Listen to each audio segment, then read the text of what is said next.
Assalamualaikum warahmatullahi wabarakatuh. Waalaikumsalam warahmatullahi Selamat wabarakatuh. pagi anak-anak. Pada pertemuan kali ini kita akan membahas mengenai sistem pencernaan. Dan akan lebih baik jika kita mendahului pembelajaran kali ini dengan berdoa. Berdoa mulai.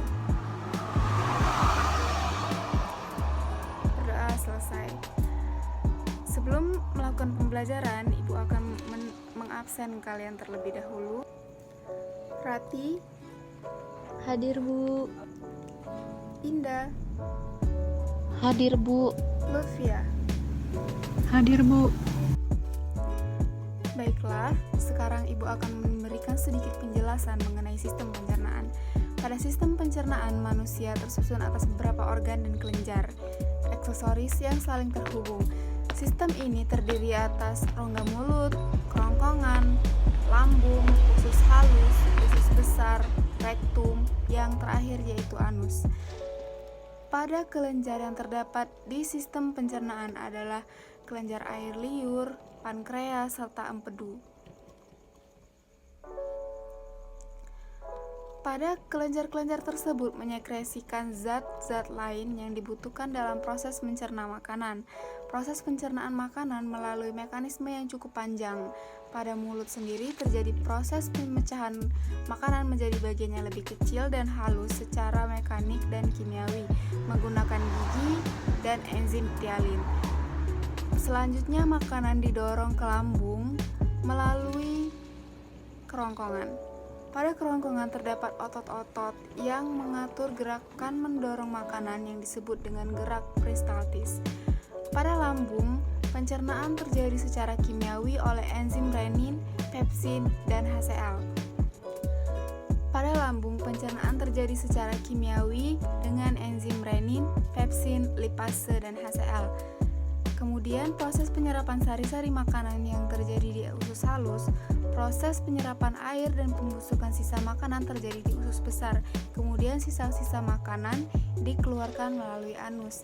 Pada prosesnya, sistem pencernaan melibatkan alat-alat atau organ-organ manusia seperti ada mulut.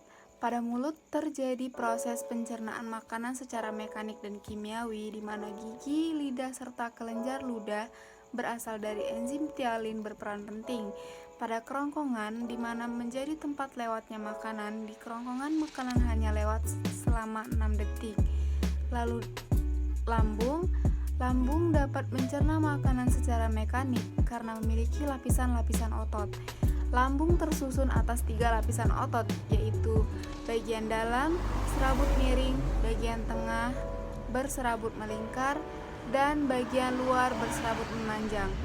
Makanan yang masuk ke lambung akan tersimpan selama 2-5 jam. Selama makanan ada di dalam lambung, makanan dicerna secara kimiawi dan bercampur dengan getah lambung. Proses pencernaan tersebut dipengaruhi oleh gerak peristaltik. Getah lambung adalah campuran zat-zat kimia yang sebagian besar terdiri atas air, asam lambung atau HCl, serta zat pepsin, renin, dan lipase. Di bagian hati sendiri berfungsi untuk memproduksi enzim-enzim yang dibutuhkan saat terjadinya proses pencernaan. Pada usus halus, dalam usus halus terjadi 2 proses penting, yaitu pencernaan dengan bantuan enzim dan penyerapan sari-sari makanan ke dalam pembuluh darah. Pada usus besar terdapat proses bahwa sisa makanan akan diuraikan dengan bantuan bakteri Escherichia coli serta menyerap sisa air dalam makanan. Pada anus atau organ terakhir yang berperan dalam sistem pencernaan merupakan tempat terjadinya proses akhir dari pencernaan di mana dilakukan dengan gerakan peristaltik dan dikendalikan oleh otot polos, tetapi pada saat buang air besar, otot sphincter gerakan dikendalikan atau dipengaruhi oleh otot lurik. Baiklah, dari pemaparan yang telah dilakukan, apakah ada dari kalian yang ingin bertanya atau merasa ada yang kurang paham? Silakan ditanyakan. Jika tidak ada, maka pertemuan hari ini akan dicukupkan.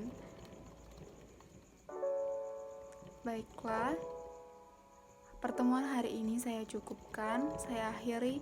Wassalamualaikum warahmatullahi wabarakatuh.